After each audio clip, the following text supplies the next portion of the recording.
श्रीराम. साधक हो, सध्या आपण सोमवार ते शनिवार श्री ब्रह्मचैतन्य गोंदवलेकर महाराज यांच्या परंपरेतील साखरखेर्डा येथील संत परमपूज्य श्री प्रल्हाद महाराज यांचे श्री देवीदास अमृत मोहोरीला लिखित संक्षिप्त चरित्राचा आस्वाद घेत आहोत. तसेच रविवारी श्री महाराजांच्या काही भक्तांचे अनुभव ऐकणार आहोत.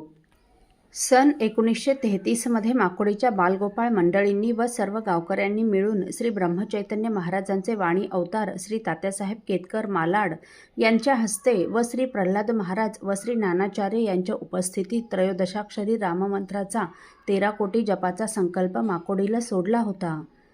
सुरुवातीला ही सर्वच मंडळी अतिशय उत्साहाने जप करू लागली, परंतु पुढे आळसामुळे म्हणा किंवा इतर काही कारणामुळे जपाला पाहिजे तशी गती काही मिळाली नाही. त्यामुळे हा 13 कोटीचा जप पूर्ण होण्यास बरीच वर्षे लागली. पुढे 1960 मध्ये श्री रामानंद महाराजांची मूर्ती स्थापना झाली. त्या दरम्यान जपाला पुन्हा गती येऊन साधारण 1963 मध्ये हा 13 कोटी जपसंकल्प पूर्ण झाला. परंतु पुढे कुणाच्या कौटुंबिक तर कुणाच्या व्यावसायिक अडचणीमुळे जपाची सांगता मात्र लांबतच गेली. त्यावेळी श्री महाराज म्हणाले, जप संकल्प पूर्ण झाला असला तरी सांगतेपर्यंत तो असाच चालू ठेवा. त्याप्रमाणे माकोडीची ही सर्व मंडळी सारखा जप करीत होती. पुढे 1967च्या एप्रिलमध्ये तात्यासाहेब केतकर महाराज रामरूपी विलीन झाले. त्यानंतर मात्र सर्व गावकऱ्यांनी मिळून जपाची सांगता लवकर आणि भव्य प्रमाणात करण्याचे ठरविले. त्यावेळी रामनामाचा स्वाहाकार 7 दिवस रघुपती राघव राजारामचा अखंड पहारा, भजन, कीर्तन, प्रवचन आदी कार्यक्रम करण्याचे ठरले. या सांगता सोहळ्यासाठी माकोडीच्या बालगोपाळ मंडळींच्या विनंतीवरून महाराजांनी या सांगतेची तिथी काढून दिली. वैशाख शुद्ध पौर्णिमा ते वैशाख वद्य सप्तमी शके 1890 म्हणजे 12 मे ते 18 मे 1968 असा 7 दिवसाचा हा जप सांगता सोहळा करण्याचे ठरले. सन 1968च्या माघ अमावस्येला श्री महाराजांचा अमृत महोत्सव संपन्न झाला.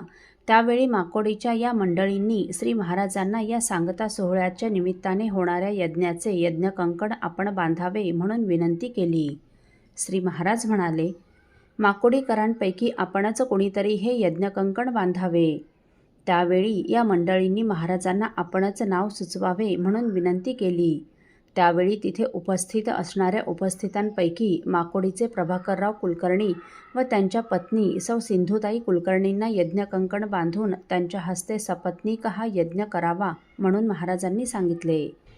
या यज्ञ स्वाहाकाराला श्री महाराज 7ही दिवस उपस्थित राहणार होते.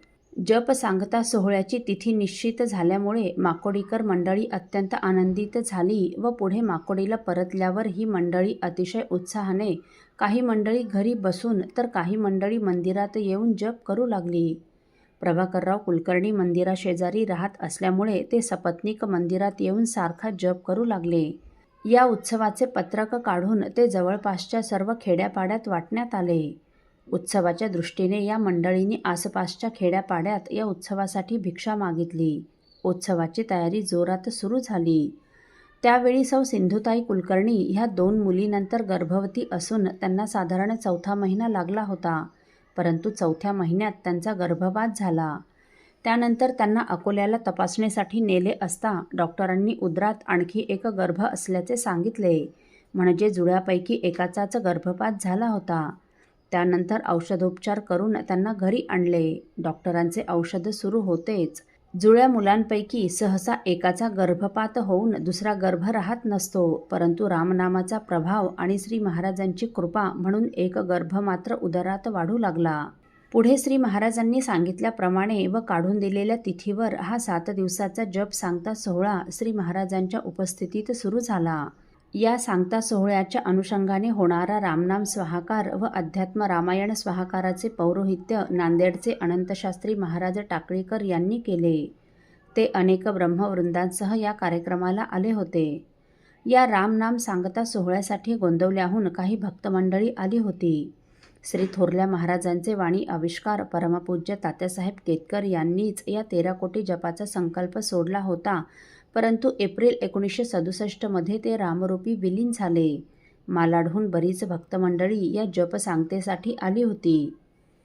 असो साधक हो, परमपूज्य श्री प्रल्हाद महाराजांनी आपल्या नामस्मरणाविषयीचा सांगितलेला अनुभव आपण पुढील भागात ऐकणार आहोत. श्रीराम समर्थ. आपल्यातील कोणा श्रींच्या भक्तांना श्रींचे काही अनुभव आले असतील तर कृपया आपण मला ते 9422843253 अथवा सुनील दादांच्या 9892608401 या व्हॉट्सअप नंबरवर कळवावेत अशी नम्र विनंती.